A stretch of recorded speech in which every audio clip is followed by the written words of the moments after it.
ঢাকা দিল্লি পররাষ্ট্র সচিব পর্যায়ে বৈঠক আজ। চলমান সংকটে সম্পর্ক উন্নয়নের নতুন মেরুকরণ বলছেন বিশ্লেষকরা। ভৌগোলিকভাবে সকল বড় রাষ্ট্র বাংলাদেশকে অপমান করছে, একটু থ্রেটের মুখে রাখছে, তাই বাংলাদেশের পাশে দাঁড়াতে তারা আসছে। এটা নিশ্চিতভাবে একটা ডিপ্লোম্যাটিক সিগন্যাল। সব আন্দোলনে একসাথে লড়েছে বাঙালি। ধর্মীয় ইস্যু ব্যবহারের ষড়যন্ত্র বিভিন্ন রাজনৈতিক দলের। মিস ইনফরমেশন কিংবা ডিসইনফরমেশনের কারণে তো এগুলি তাদেরকে একটা বয়ের সংস্কৃতি তৈরি করার জন্যই তারা কিন্তু এটা করে যাচ্ছে একটা মহল। উত্তরের হিমেল হাওয়ায় বাড়ছে শীতের তীব্রতা। সবচেয়ে বেশি বিপাকে খেটে খাওয়া মানুষ।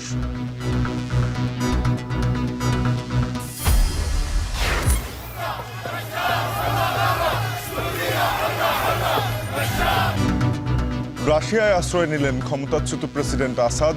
স্বৈরশাসনের অবসানে দেশে দেশে সিরিয়াদের উল্লাস।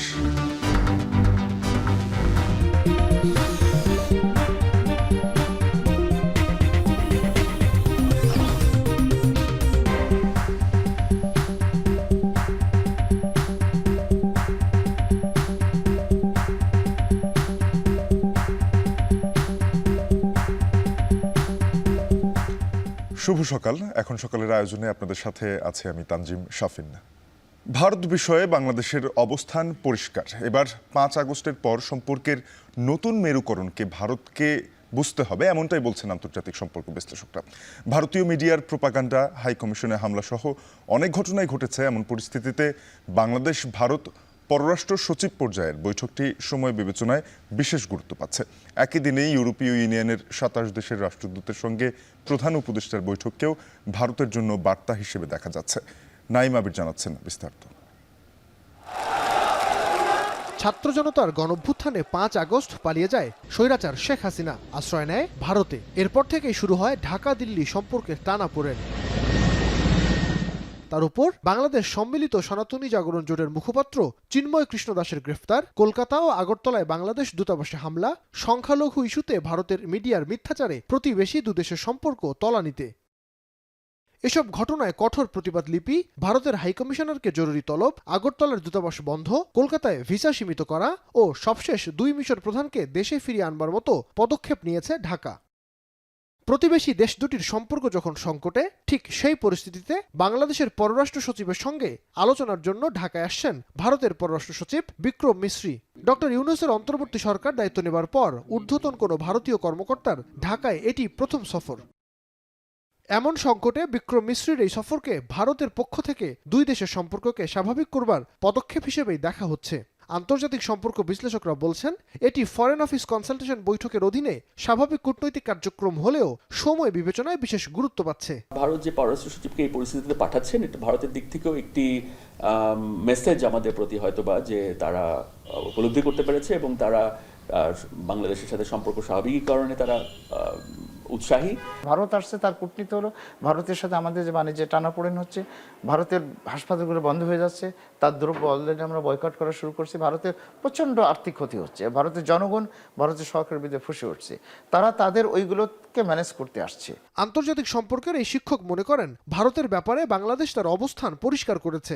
এবার 5 আগস্টের পরের 2 দেশের সম্পর্কের যে মেরুকরণ হয়েছে তা ভারতকে বুঝতে হবে, তবেই সম্পর্কের উন্নতি হবে। 5 আগস্ট পরবর্তী বাস্তবতায় এই অন্তর্বর্তীকালীন সরকার এবং বিশেষ করে পররাষ্ট্র মন্ত্রণালয় ভারতের বিষয়ে যে অবস্থান নিয়েছে, এটি আমি মনে করি খুব ঠিকই আছে। এটি ঠিক আছে এবং এটি একটি শক্ত অবস্থান এবং পরিষ্কার করেছে। এবং গত 15 বছর থেকে এটি একটি আমরা দেখতে পাচ্ছি গুণগত পরিবর্তন হয়েছে। একই দিনে ইউরোপীয় ইউনিয়নের 27টি দেশের মোট 28 জন রাষ্ট্রদূতের সঙ্গে প্রধান উপদেষ্টার বৈঠককেও ভারতের জন্য বার্তা হিসেবে দেখা হচ্ছে। এই যে ডিপ্লোম্যাটরা এ সময় এখন আসছে, সময়টা খুব গুরুত্বপূর্ণ। এটা বাংলাদেশের একটা মেসেজ যে বাংলাদেশকে সারা পৃথিবী অনেক বড় রাষ্ট্র মনে করে, এবং বাংলাদেশ যেহেতু তার পাশের একটা ভৌগোলিকভাবে সকল বড় রাষ্ট্র বাংলাদেশকে অপমান করছে, একটু থ্রেটের মুখে রাখছে, তাই বাংলাদেশের পাশে দাঁড়াতে তারা আসছে। এটা নিশ্চিতভাবে একটা ডিপ্লোম্যাটিক সিগন্যাল। সবশেষ গেল বছরের নভেম্বরে ভারত বাংলাদেশের ফরেন অফিস কনসালটেশন বৈঠকটি দিল্লিতে হয়েছিল। নাইম আবির, এখন ঢাকা। লাল সবুজের সম্প্রীতির বাংলাদেশ, যেখানে এক পাতে খেয়ে আর এক ঘরে বেড়ে উঠেছে এই অঞ্চলের মানুষ। 71-এর স্বাধীনতা সংগ্রাম কিংবা 2024-এর গণ অভ্যুত্থানে সবাই কাঁধে কাঁধ মিলিয়ে লড়েছেন স্বৈরাচারের পতনে। যদিও রাজনৈতিক স্বার্থে বারবার ধর্মীয় ইস্যু ব্যবহারের ষড়যন্ত্র করেছে বিভিন্ন দল। সম্প্রতি ভারতসহ আন্তর্জাতিক গণমাধ্যমে বাংলাদেশের সংখ্যালঘুদের নির্যাতন নিয়ে অতিরঞ্জিত ও মিথ্যা খবর প্রচার করা হয়। নানা গুজবের ভিড়ে প্রান্তিক পর্যায়ের সম্প্রীতিতে আসলেই ঐক্য আছে না ফাটল ধরেছে। সরেজমিনে সেই চিত্র তুলে ধরেছেন সহকর্মী দেবরাজ দেব, ছবি তুলেছেন সুমন সরকার।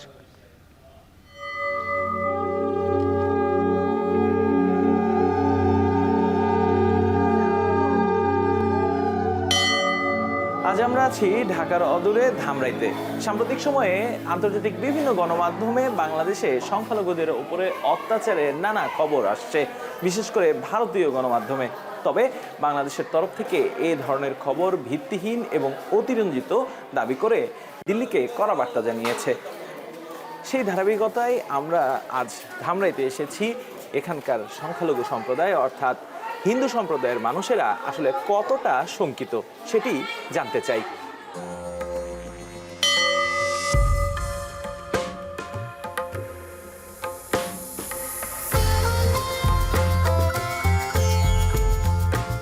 ধামরাইয়ের কায়েতপাড়ার যশোমাধব মন্দির। প্রবেশ করতেই চোখে পড়ল কর্মচাঞ্চল্য। ছোট শিশুদের মুখে ভাত, বিয়ের আয়োজন, নানা ধর্মীয় আচার পালন চলছে, যেখানে উৎসবের সব অনুষঙ্গই বিদ্যমান। নানা মাধ্যমে বাংলাদেশে সাম্প্রদায়িক সম্প্রীতি, বিশেষ করে হিন্দুদের জীবনযাপন নিয়ে অপপ্রচার থাকলেও প্রান্তিক জনপদ কায়েতপাড়ায় সেটির দেখা মিলল না, বরঞ্চ দেখা মিলল স্বতঃস্ফূর্ত ধর্মীয় আচার পালনের চিত্র। একই পাড়ায় 5 দশকের পুরাতন মসজিদ, সেখানেও একই চিত্র দেখা গেল। পাশাপাশি মহল্লায় প্রার্থনার মাধ্যমে শান্তির বার্তা ছড়াচ্ছেন দুধর্মের মানুষই।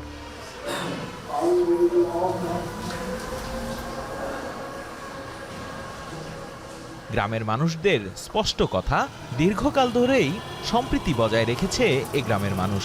তাদের শঙ্কা, পরিস্থিতি যতটা না ধর্মীয় তার চেয়ে বেশি রাজনৈতিক ফাঁদ। অ্যাকচুয়ালি আমরা এখানে আছি হিন্দু মুসলিম সবাই একতাভাবেই থাকি। আল্লাহকে যে করে সত্যিকারেই ভয়, ভালো কাজ করে তার উৎসাহ জাগে, খারাপ কাজে সে নয়। রাজনীতি নিয়েই হয় এটা, কিন্তু হইলে কি এটা তো দেখার বিষয় না, করার বিষয় না। এটা সনাতন ধর্মাবলম্বীরা বলছেন, সাম্প্রতিক নানা ঘটনায় প্রতিবেশী দেশ ভারত সহ আন্তর্জাতিক কয়েকটি সংবাদ মাধ্যমে সংখ্যালঘুদের নিরাপত্তার যে শঙ্কার কথা বলা হয়েছে তা একদমই সঠিক নয়। ভারতের গণমাধ্যমে প্রচার করা অতিরঞ্জিত সংবাদের কারণে উল্টো তারা অপমানিত বোধ করছেন। কিন্তু মানিকগঞ্জে এরকম কোনো ঘটনা ঘটে নাই। একটা রিউমারের প্রেক্ষিতে সবাই আমরা ভীত সন্ত্রস্ত ছিলাম। আমরা হিন্দু সম্প্রদায়কে আমাদেরকে হয়রানি করতেছে, কে বা কাহারা, এটা আমাদের ভিত্তি হতে পারে। তো ইন ফিউচার কি হবে এটা আসলে আমরা বলতে পারতেছি না। এটা ডিপেন্ড করতেছে যারা রাজনীতিবিদ। হিন্দু মুসলিম বৌদ্ধ খ্রিস্টান সবার জন্য কিন্তু বাংলাদেশ স্বাধীনতা জন্য, এর জন্যই কিন্তু। সমাজ বিশ্লেষকরা বলছেন, স্বাধীনতা পরবর্তী সময় থেকে বাংলাদেশে সংখ্যালঘুদের অধিকার নিয়ে রাজনীতির মাঠে সবসময়ই ইস্যু তৈরি করার চেষ্টা করেছে ক্ষমতালোভীরা। জানান, রাষ্ট্রের ঐক্যের পাশাপাশি যে কোনো ধরনের অনাকাঙ্ক্ষিত ঘটনার দ্রুত বিচার কার্যকর করলে আস্থা তৈরিতে সহায়ক হবে। সরকারের জায়গা থেকে কাজ করছে, কিন্তু আমরা যারা পাড়া প্রতিবেশী, আমার হিন্দু যে প্রতিবেশী আছে, আমার রুট লেভেলে যার কাছে আছে, সে যে একটা ভয়ের মধ্যে আছে এই সমস্ত মিস ইনফরমেশন কিংবা ডিসইনফরমেশনের কারণে, তো এগুলি তাদেরকে একটা ভয়ের সংস্কৃতি তৈরি করার জন্যই তারা কিন্তু এটা করে যাচ্ছে। একটা মহল, যার পাশে যে প্রতিবেশী আছে হিন্দু প্রতিবেশী, তাকে এগিয়ে আসতে হবে। একই সাথে আন্তর্জাতিক নানা মাধ্যমে বাংলাদেশের সংখ্যালঘু অত্যাচার নিয়ে যারা মিথ্যাচার করেছে তা গুরুত্ব দিয়ে সুযোগ সন্ধানীদের মুখোশ উন্মোচন করে বিচারের আওতায় আনা উচিত বলেও মত বিশ্লেষকদের। দেবরাজ দেব, এখন, ধামরাই, ঢাকা। পৈতৃক ভিটে তো বটেই, নিজ নামে প্রতিষ্ঠিত বিশ্ববিদ্যালয়ে উপেক্ষিত বেগম রোকেয়া সাখাওয়াত হোসেনের ইতিহাস। অবমূল্যায়ন এতটাই প্রকট, সেখানে তার মুরাল পর্যন্ত নেই। 1.5 দশকেও হয়নি রোকেয়া চর্চা ও গবেষণার প্রাতিষ্ঠানিক কাঠামো।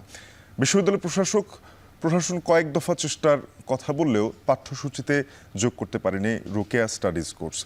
রংপুর থেকে বেগম রোকেয়া দিবস নিয়ে মোকাররম হোসাইনের প্রতিবেদন, ছবি তুলেছেন আশিকুর রহমান।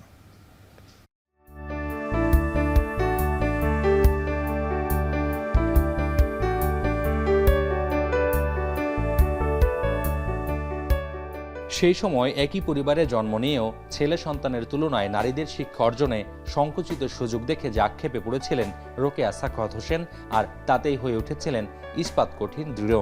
এভাবেই তার চিন্তার ক্ষুরধার একদিকে যেমন অবরোধ বাসিনীদের হৃদয়ে রোপণ করে দিয়েছে স্বাধীনতার বীজ, তেমনি নারীদের দিয়েছে চিন্তার মুক্ত আকাশে উড়ে বেড়াবার অপার স্বপ্ন। রংপুরের মিঠাপুকুরের পায়রাবন্দের নিভৃত গ্রামে জন্ম নেয়া বেগম রোকেয়া ইতিহাসে যতটা অনন্য, তার স্মৃতি রক্ষায় যেন ঠিক ততটাই উদাসীনতার পরিচয় দিয়েছে রাষ্ট্র। পৈতৃক ভিটাতে তো বটেই, তার নামে প্রতিষ্ঠিত রংপুর বিভাগের একমাত্র পূর্ণাঙ্গ পাবলিক বিশ্ববিদ্যালয়টিতেও রোকেয়ার স্মৃতি যেন ডুমুরের ফুল। বেগম রোকেয়ার যে অবদান আমাদের পড়াশোনায়, বিশেষ করে নারীদের পড়াশোনার যে অবদান, এটা তো মনে হয় না যে আমার উঠে এসেছে।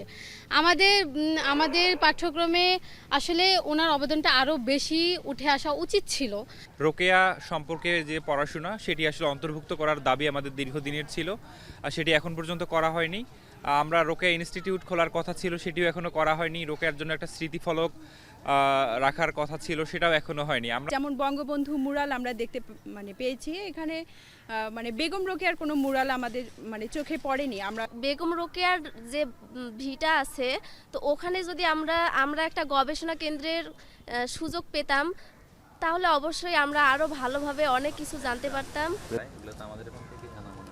2008 সালে রংপুর বিশ্ববিদ্যালয় নামে কার্যক্রম শুরু করলেও পরের বছর বাঙালি নারী জাগরণের প্রাণভোমরা বেগম রোকেয়ার নামানুসারে এটির নামকরণ করা হয় বেগম রোকেয়া বিশ্ববিদ্যালয়। কিন্তু প্রতিষ্ঠার 16 বছরেও এই ক্যাম্পাসে নেই বেগম রোকেয়ার কোনো মুরাল, নেই রোকেয়া বিষয়ক জ্ঞান চর্চার কোনো দৃশ্যমান আয়োজন। বেগম রোকেয়ার মতো ইতিহাসের অবিচ্ছেদ্য অংশকে কেবল নামেই সীমাবদ্ধ রাখার যে হেয়ালি, তাকে এক প্রকার অবমূল্যায়ন বলছেন সচেতন মহল। এছাড়া বেগম রোকেয়ার বিরুদ্ধে মুসলিম বিদ্বেষের যে অভিযোগ কিংবা অনুযোগ, এর ভিত্তি কতখানি, সে জবাবও মেলে ইতিহাসের জানালায় কান পাতলে। অনেক জায়গাতে উনি ফার্সি ওয়ার্ড ইউজ করছেন, উর্দু ওয়ার্ড ইউজ করছেন, এবং উনি অনেক পড়াশোনা করছেন, যেগুলো হচ্ছে ফার্সি বই পড়ছেন, উনি আরবি বই পড়ছেন, পাশাপাশি ইংরেজি পড়ছেন। ফলে এই যে জায়গাগুলো থেকে উনি কিন্তু, আমরা এরকম কোনো উদাহরণ পাই না ইতিহাস থেকে যে উনি এমন কিছু কাজ করেছেন যে ইসলামের বিরুদ্ধে। উনি কিছু স্বপ্ন দেখেছেন যেখানে নারী হয়ে উঠবে, যেখানে নারী স্বাধীন হয়ে উঠবে। Sultana's dream, the terrible vengeance on main.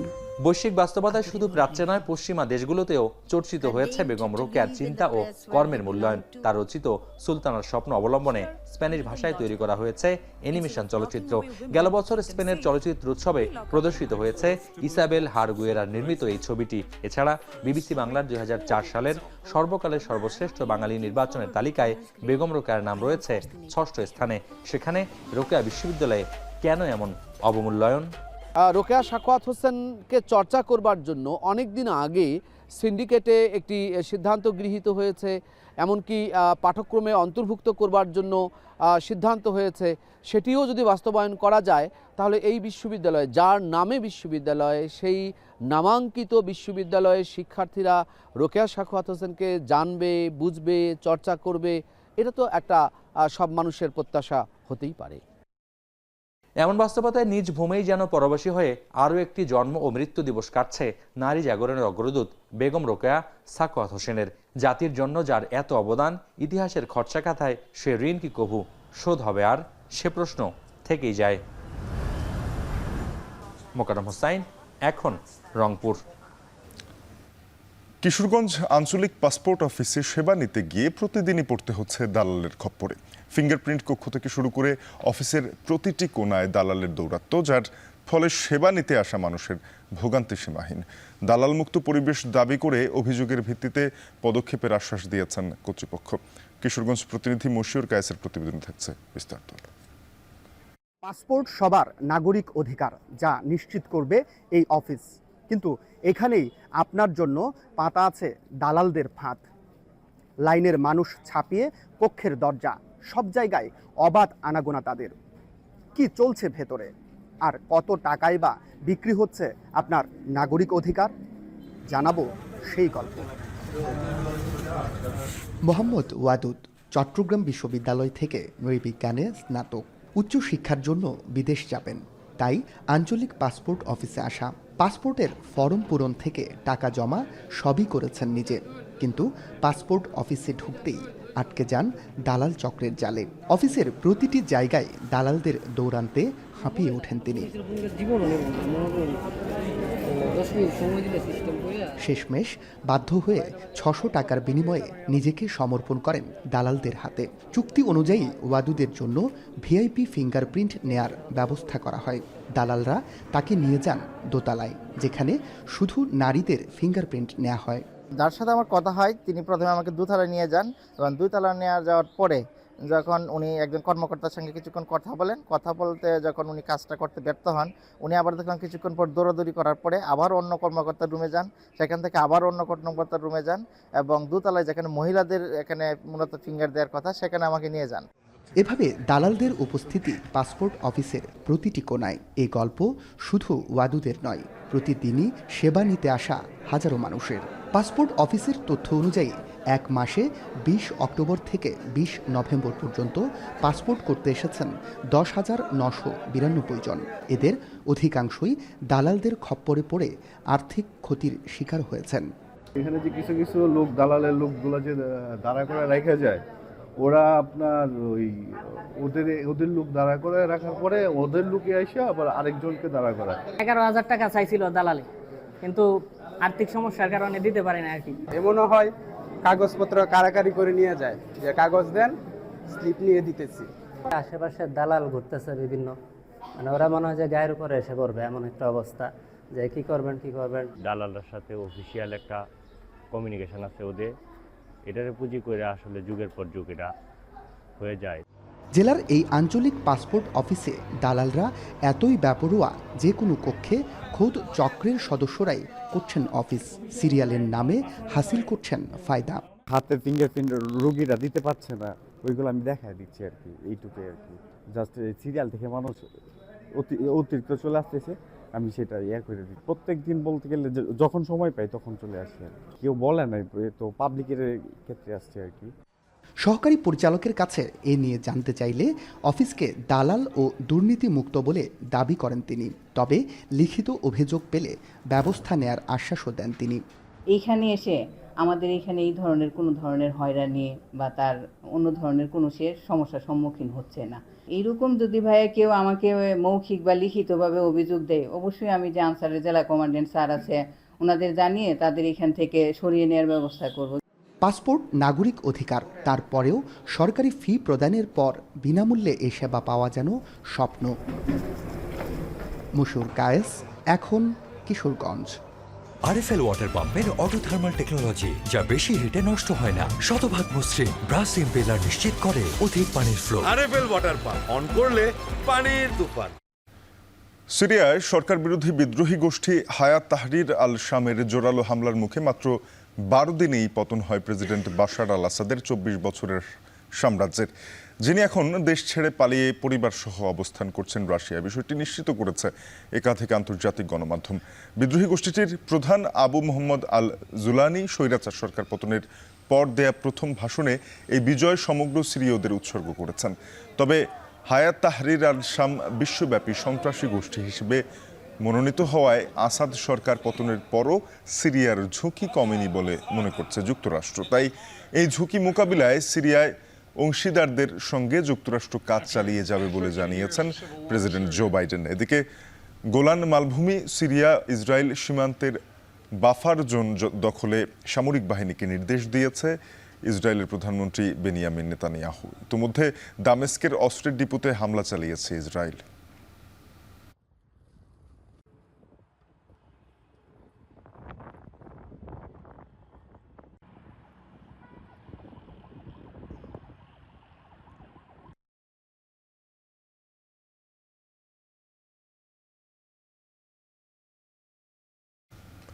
স্বৈরশাসক Bashar আল আসাদ সরকারের পতনে বিশ্বের বিভিন্ন দেশে বিজয় উল্লাসে মেতেছেন সিরীয়রা। ১৩ বছরের গৃহযুদ্ধে অন্য দেশে আশ্রয় নেয়া হাজারো শরণার্থী ফিরতে চান নিজ দেশে। অন্ধকার যুগের অবসান পেরিয়ে এবার ন্যায় বিচার প্রতিষ্ঠা ও মর্যাদা রক্ষায় নতুন যুগের সূচনা হবে বলে মন্তব্য তাদের। বিস্তারিত থাকছে উজ্জ্বল হাফিজের প্রতিবেদনে।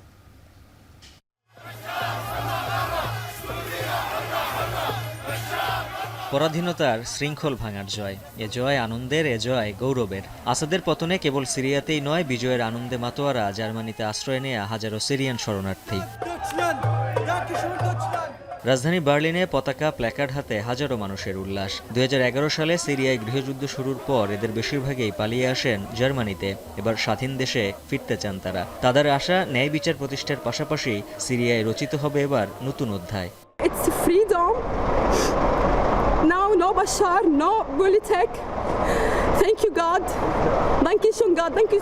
Danke schön Deutschland. Danke schön Berlin. To explain, it's very difficult feeling. It's very mixed feeling. We are very happy to get our freedom after 15 years. Millions of people have been killed, and I would like to thank Germany, the German government. Syria keine Assad. Ja? Heute ist alle Syria. জার্মানির পাশাপাশি ইউরোপের আরেক দেশ গ্রিসেও চলছে সিরিয়ানদের বিজয় উল্লাস। রাজধানী এথেন্সে নেচে গিয়ে আনন্দ উৎসবে মাতোয়ারা হাজারো মানুষ। আতশবাজি, প্ল্যাকার্ড, পতাকা নিয়ে বিভিন্ন শহরে চলছে উল্লাস। স্বৈরশাসক আসাদ সরকারের পতনের খবরের পরেই লন্ডনে নিজ দেশের পতাকা হাতে রাস্তায় নেমে পড়েন ৩ শতাধিক সিরিয়ান নাগরিক। তাদের সঙ্গে আনন্দ উল্লাসে যোগ দেন স্থানীয়রাও। লন্ডনের ট্রাফালগার স্কয়ার রূপ নেয় জনসমুদ্রে। নানা স্লোগানে মুখর ছিল পরিবেশ। A new Syria with a new system, democratic system, and we will depend on society and establishment, not to the single regime who control every part in our country. The feeling is a bit hard to describe because we've been waiting for this for a long time. দেশ স্বাধীন হয়, ফ্রান্সের বিভিন্ন শহরে উৎসবে মেতেছেন হাজারো সিরিয়ানরা।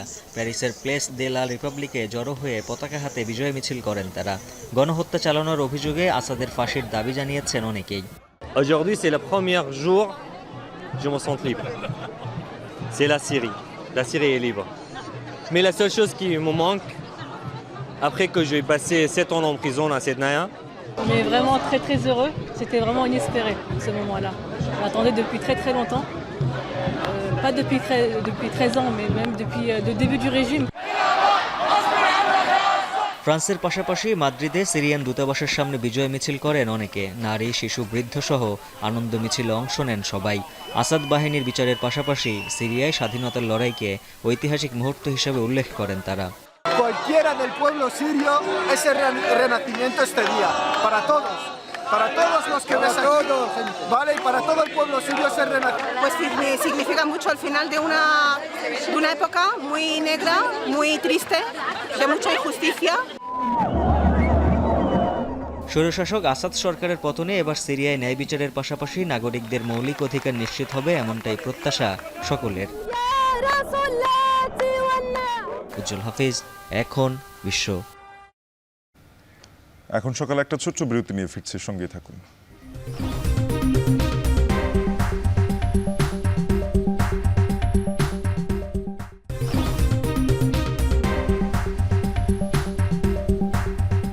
ফিরলাম বিরতির পর, দেখছেন এখন সকাল। মেহেরপুরে জেঁকে বসেছে শীত। তীব্র ঠান্ডার সাথে উত্তরের হিমেল হাওয়ায় শীতের তীব্রতা ক্রমেই বাড়ছে, আর এতে বেশি বিপাকে পড়ছেন খেটে খাওয়া মানুষজন। এ বিষয়ে মেহেরপুর থেকে বিস্তারিত জানাতে আমাদের সঙ্গে যুক্ত হবেন সহকর্মী মুজাহিদ আল মুন্না। মুন্না, শুভ সকাল। জানাবেন যে আজকে মেহেরপুরের তাপমাত্রা কত সকালে, আর কিছুটা কুয়াশাও দেখতে পাচ্ছি। চলাচলে কোনো ধরনের ভোগান্তি আছে কিনা, খেটে খাওয়া মানুষের কি অবস্থা?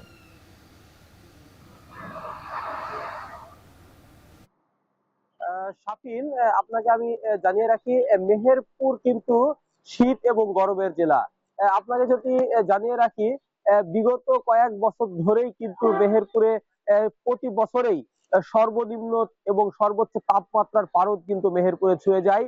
আমি যদি আজকের কথা বলি, মেহেরপুরে যদিও কোনো আবহাওয়া অফিস নাই, আমাদের আঞ্চলিক যে আবহাওয়া অফিস চুয়াডাঙ্গা তার হিসাব মতে আজ সকাল 6টার সময় এই অঞ্চলে তাপমাত্রা ধরা হয়েছে 13.2 ডিগ্রি সেলসিয়াস, যা গতকালকেও ছিল 11.2 ডিগ্রি সেলসিয়াস।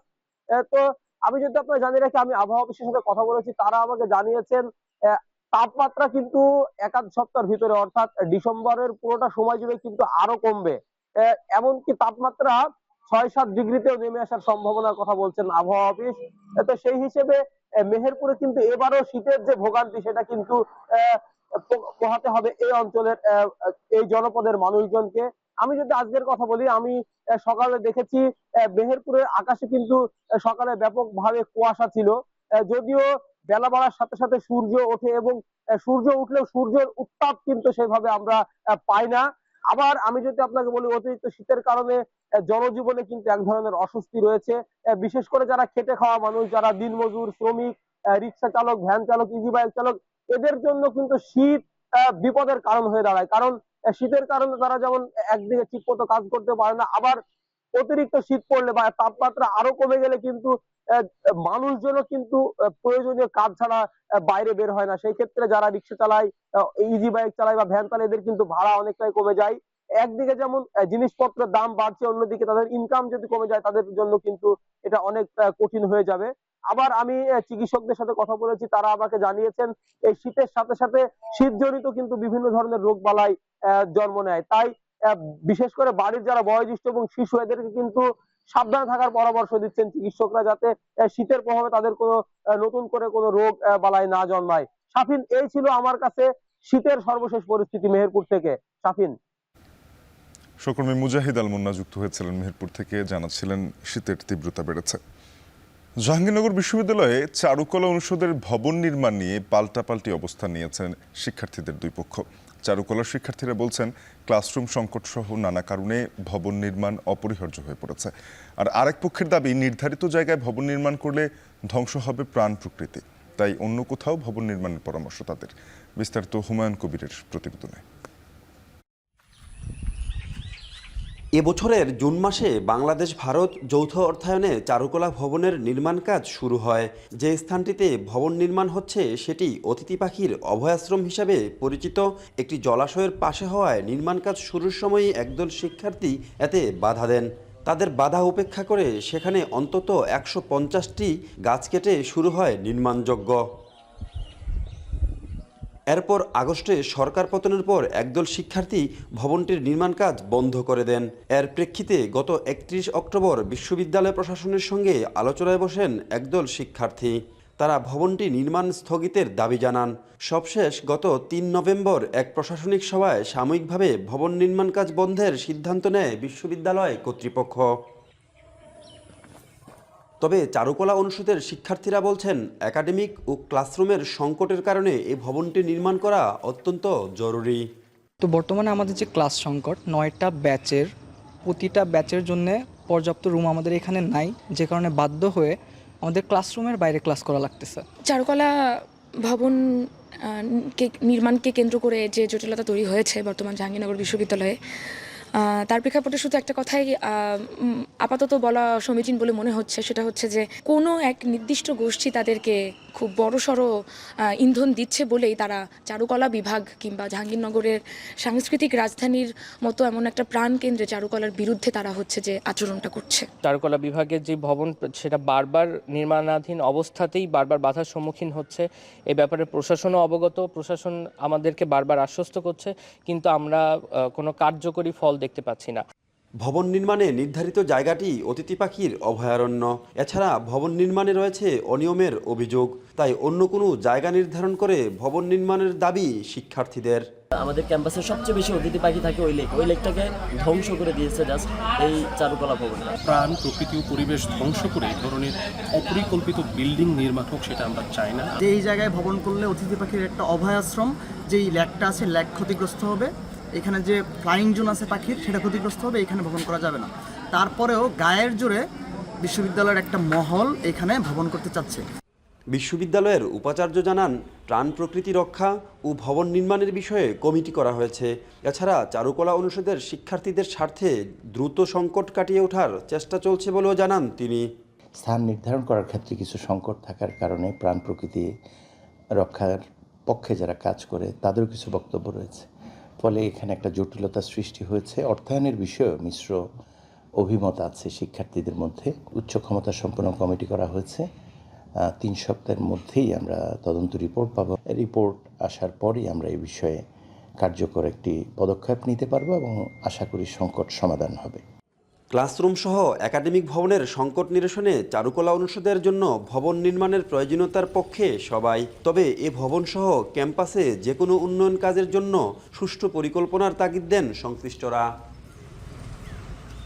হুমায়ুন কবির, এখন সাভার। আরেকটি বিরতির সময় হলো, ফিরবো কিছুক্ষণের মধ্যে, সঙ্গে থাকুন।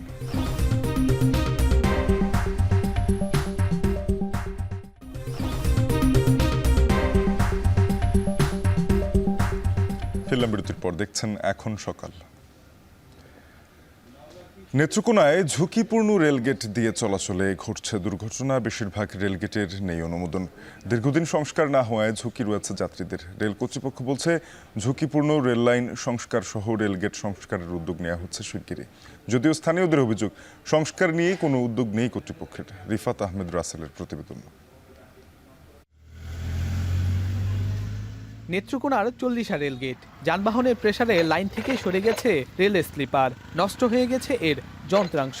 রেল লাইনের বিকট শব্দে স্থানীয়দের যেমন দুর্ভোগ হয়, তেমনি বেড়েছে আতঙ্ক। এত কিছুর পরেও এই লাইন দিয়ে প্রতিদিন 5টি ট্রেন সহ চলছে কয়েক হাজার যানবাহন। স্থানীয়রা বলছেন, যথাসময়ে কর্তৃপক্ষ ব্যবস্থা না নেয় রেল লাইনের এই করুণ অবস্থা। যে পর্যন্ত এটা সংশোধন না আসবে তো এই পর্যন্ত আমরা ঝুঁকির মধ্যেই থাকি। অন্তত পক্ষে এর থেকে 100 গজ দূরে মাটিটা কেঁপে যায়, ঘরটাও কাঁপে। এখানে যে রেল লাইন ফালানোর পরে যে বিটগুলা নাই, তো অনেক সময় অ্যাক্সিডেন্টের মুখোমুখি আমাদের হইতে হয়। মারাত্মক ঝুঁকির মধ্যে আছে, যে কোনো সময় অনাকাঙ্ক্ষিত ঘটনা ঘটতে পারে। এদিকে শহরের সাতপাই রেলগেটের প্রায় একই অবস্থা। দীর্ঘ 5 বছর ধরে এক পাশের ব্যারিয়ার নষ্ট হয়ে পড়ে আছে, আর বাকিটি থেকেও যেন নেই। রেলপথের 2 পাশের জায়গা দখল করে সিএনজি স্ট্যান্ড, দোকানপাট যেন চোখের আড়ালেই আছে রেল কর্তৃপক্ষের। এছাড়া জারিয়া স্টেশনের প্রবেশ রেলগেটেও প্রতিদিন ঘটছে ছোট বড় দুর্ঘটনা। সবগুলো রেলগেটের যেন একই চিত্র, কোনোটিতে নেই গেটম্যান, সিগন্যাল বাতিগুলো ভেঙে গেছে বালু ট্রাকের ধাক্কায়, আর কোনোটিতে নেই কোনো ব্যারিয়ার। এরপরও কোনো রকমে ঘুরিয়ে চলছে নেত্রকোনার রেলওয়ে ব্যবস্থা। পাশে দোকানপাট আছে কিন্তু রেললাইনের উপরে, এতো আমাদেরও অসুবিধা, সবাই যাত্রীদের অসুবিধা। অঘটন গইটা যায় তো চা আবার ফিরে রাখি, এরকম ভাবে আছে। এইভাবে দেখা গেছে অটো হয়ে দাঁড়ায় রয়েছে। অনেক সময় ট্রেন আসলে আমরা যারা আছি এখানে সিএনজি চালাই, তারা সবাই মিলে এটা ঐক্যবদ্ধভাবে এটা আমরা নিয়ন্ত্রণ করি। আমরা চাই গিটটা হোক, গিটটা হইলে ভালো, আর এই জায়গাটা একটু বড় করে তাহলে আর বেশি ভালো। রেলের তথ্য মতে 2012 সালে জেলার রেল লাইনের স্লিপার পরিবর্তন সহ বিভিন্ন সংস্কার হয়। তবে এরপর থেকে ছোটখাটো কিছু সংস্কার ছাড়া বড় কোনো সংস্কার হয়নি। ক্ষতিগ্রস্ত রেল লাইন এবং রেলগেটগুলো চিহ্নিত করে সংস্কার কাজ শুরুর দাবি রেলের এই প্রকৌশলীর। স্টেশন মাস্টার জানান, রেলের আধুনিকায়নের কাজ সহ দ্রুতই এই অঞ্চলের কাজ শুরু হবে। প্রত্যেকটা স্টেশন ওয়াইজ প্রায় মানে গ্যাং ভাগ করে দেওয়া আছে। ওনারা তো প্রতিনিয়ত কাজ করতে আছে, আর যদি ওইরকম বেশি ঝুঁকিপূর্ণ হয় পরবর্তীতে আমরা আর কি ভালোভাবে কাজ করে দিই। এটা শুনলাম, এটা শোনার পরে আমাদের ঊর্ধ্বতন কর্তৃপক্ষকে বলা হয়েছে, ওনারা কাজ করতেছে। এটা অচিরেই মানে এটা সহসায় এটা নিরসনের জন্য ওনারা উদ্যোগ নিচ্ছেন। নেত্রকোনা অংশে প্রায় 71 কিলোমিটার রেল লাইন রয়েছে। এর মধ্যে অনুমোদিত রেলগেট রয়েছে মোট 41টি। এছাড়াও আরও 45টি রেলগেট রয়েছে যেগুলো নেই কোনো অনুমোদন। রিফাত আহমেদ রাসেল, এখন নেত্রকোনা। বছরের পর বছর নদী ভাঙনে নিঃস্ব হচ্ছেন ঝালকাঠির শত শত পরিবার। গত 25 বছরে দফায় দফায় বসতভিটা বদলাতে হয়েছে ক্ষতিগ্রস্তদের। বন্যা পরবর্তী সময়ে ভাঙনে এসব পরিবারের চোখে মুখে এখন ভিটেমাটি হারানোর ভয়। পানি উন্নয়ন বোর্ড বলছে, ভাঙন রোধে অগ্রাধিকার ভিত্তিতে কিছু কাজ নেওয়া হয়েছে। সহকর্মী আলামিন তালুকদারের প্রতিবেদনের বিস্তারিত। সূত্রধ মমতাজ বেগম বয়সের মতোই এগিয়ে চলতে দেখেছেন নদীকেও, তবে পার ভেঙে। সুগন্ধার বয়ে চলার পথেই তার ভিটেমাটি সাজানো সংসার হারিয়েছেন বহুবার।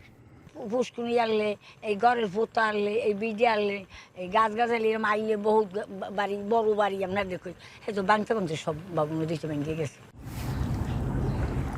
সাম্প্রতিক বন্যা পরবর্তী সময়ে ভাঙন দেখা দেয় ঝালকাঠি সদরের সাচিলাপুর, দেউরি, দিয়াকুল, রাজাপুরের বাদুরতলা, নলছিটির কাঠিপাড়া ও কাঠালিয়া সহ বেশ কিছু এলাকা। সুগন্ধা ও বিষখালী নদীতে বিলীন হচ্ছে ফসলি জমি, বসত ভিটাসহ গুরুত্বপূর্ণ নানা স্থাপনা। এখনও ভাঙন ঝুঁকিতে দোকানপাট সহ বেশ কিছু বাড়িঘর। স্থানীয়রা বলছেন, স্থায়ী বাঁধ না থাকায় দীর্ঘদিন ধরেই ভাঙনের কবলে পড়তে হয় তাদের। কিছু এলাকায় বেড়িবাঁধ নির্মাণ করা হলেও গত কয়েক বছরের দুর্যোগে তা ভেঙে গেছে। আমি আজকের 24 বছর হয় এ বাড়িতে আসছি, আমি যা আসছে দেখছি তাও নাই, তাও নদীতে ভেঙে গেছে। এই জিওব্যাগ ফালানে আমাগো স্থায়ী কোনো সমাধান নাই।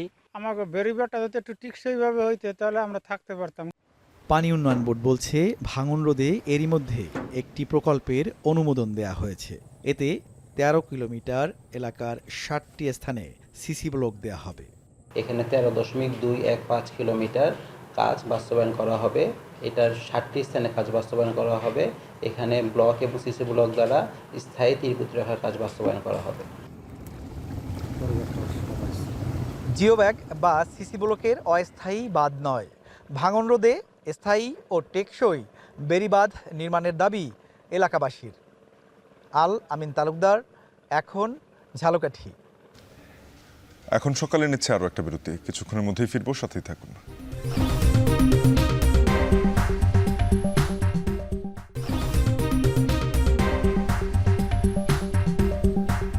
ফিরলাম বিরতির পর, দেখছেন এখন সকাল। এবারে দেশের বাইরের খবর। দীর্ঘ 5 বছর পর খুলল ফ্রান্সের নটরডেম ক্যাথেড্রালের দরজা।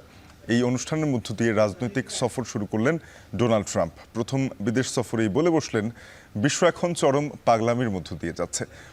উপলক্ষকে ঘিরে ট্রাম্প, জেলেনস্কি, ম্যাক্রোর ত্রিপক্ষীয় বৈঠক হলেও সে বিষয়ে কিছু জানানো হয়নি। বিস্তারিত জানাবেন ঈশিতা ব্রহ্ম।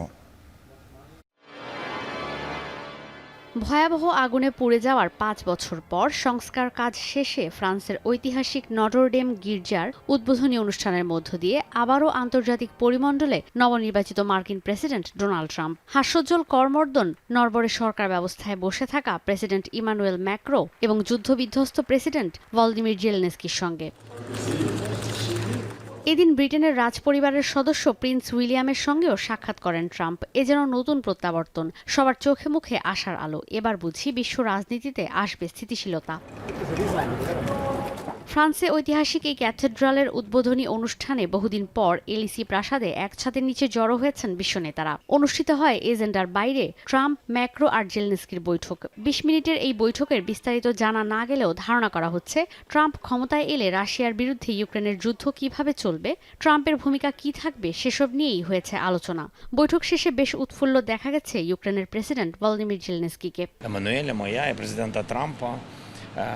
Дуже хороша зустріч. Важливо, що вона конструктивна і атмосфера важлива, що ми розмовляємо, ми говоримо про Україну, говорили. নটরডেম ক্যাথেড্রালের উদ্বোধন উপলক্ষে ফরাসি প্রেসিডেন্ট স্বাগত জানিয়েছেন বিশ্বের প্রভাবশালী সব ব্যক্তিদের। ইমানুয়েল ম্যাক্রো 5 বছর পর ডোনাল্ড ট্রাম্পকে স্বাগত জানিয়ে বলেন, যখন এই ক্যাথেড্রালে আগুন লাগে ফ্রান্সের পাশে ছিল যুক্তরাষ্ট্র। জবাবে নবনির্বাচিত মার্কিন প্রেসিডেন্ট বলেন, বিশ্বে হঠাৎ করেই পাগলামি শুরু হয়েছে। অনেকেই ধারণা করছেন ট্রাম্প ইউরোপ ও তার মধ্যে মধ্যস্থতাকারী হিসেবে দায়িত্ব দিতে পারেন ইমানুয়েল ম্যাক্রোকে।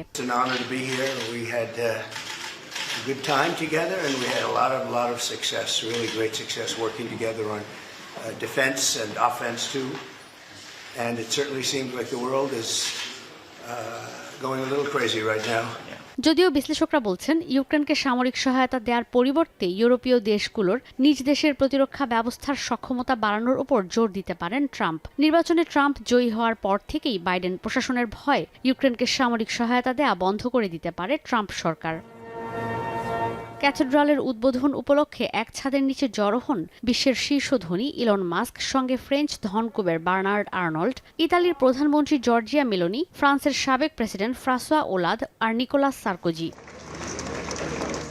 বিশ্ব নেতারা যখন এই ক্যাথেড্রালের উদ্বোধন উপলক্ষে অনুষ্ঠানে অংশ নিচ্ছেন, তখন নটরডেমের বাইরে সিন নদীর তীরে ভিড় করছেন প্যারিসের সাধারণ মানুষ। 2019 সালে আগুন লাগার পর এই স্থাপনা জনসাধারণের জন্য বন্ধ করে দেওয়া হয়েছিল। বিগত 5 বছরে এই স্থাপনাকে আগের অবস্থায় নিয়ে যেতে কাজ করেছেন 2000 মানুষ। 900 বছর আগের পুরনো ফরাসি ঐতিহ্যের বাহক এই ভবন ঘিরে অনেক স্মৃতি দেশের সাধারণ মানুষের। Je voulais entendre des cloches sonner, je voulais entendre voilà, le côté vivant de Notre-Dame, c'était le son qu'elle émettait, les sons qu'elle émettait, et là ça fait 5 ans qu'on n'entend plus rien. Puis je pense que c'est un moment un peu unique et exceptionnel qu'on ne revivra pas, donc je suis vraiment très contente d'être là et très fière aussi de pouvoir vivre ça et de voilà. ফ্রান্সের president কার্যালয়ের তথ্য বলছে এই স্থাপনা পুনর্গঠনে বিশ্বের বিভিন্ন দেশ থেকে $88 কোটি এসেছে। 2019 সালের এপ্রিলে এই চার্চের ছাদে আগুনের সূত্রপাত হয়ে আইকনিক এই স্থাপনার অনেকটাই পুড়ে যায়। পুনরায় উদ্বোধনের পর এভাবেই বেজে ওঠে নটরডেমের চিরপরিচিত সেই ঘণ্টা। ঈশিতা ব্রহ্ম, এখন বিশ্ব। শেষ করব এখন সকাল, তার আগে শিরোনামগুলো জানাবো আরো একবার। ঢাকা দিল্লি পররাষ্ট্র সচিব পর্যায়ে বৈঠক আজ। চলমান সংকটে সম্পর্ক উন্নয়নের নতুন মেরুকরণ বলছেন বিশ্লেষকরা। ভৌগোলিকভাবে সকল বড় রাষ্ট্র বাংলাদেশকে অপমান করছে, একটু থ্রেটের মুখে রাখছে, তাই বাংলাদেশের পাশে দাঁড়াতে তারা আসছে। এটা নিশ্চিতভাবে একটা ডিপ্লোম্যাটিক সিগন্যাল। 71 থেকে 24 সব আন্দোলনে একসাথে লড়েছে বাঙালি। ধর্মীয় ইস্যু ব্যবহারের ষড়যন্ত্র বিভিন্ন রাজনৈতিক দলের। তো মিস ইনফরমেশন কিংবা ডিসইনফরমেশনের কারণে এগুলি তাদেরকে একটা ভয়ের সংস্কৃতি তৈরি করার জন্যই তারা কিন্তু এটা করে যাচ্ছে একটা মহল। উত্তরের হিমেল হাওয়ায় বাড়ছে শীতের তীব্রতা, সবচেয়ে বেশি বিপাকে খেটে খাওয়া মানুষ।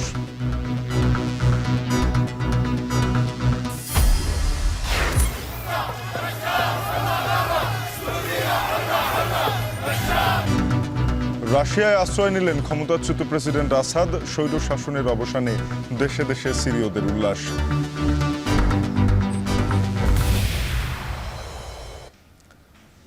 শেষ করছি এখন সকাল। এখন টেলিভিশনের ওয়েবসাইট দেখতে ভিজিট করুন www.ekhon.tv। যুক্ত থাকুন ফেসবুকে facebook.com/tv.ekhon, আর ইউটিউবে দেখতে ভিজিট করুন youtube.com/c/ekhon tv।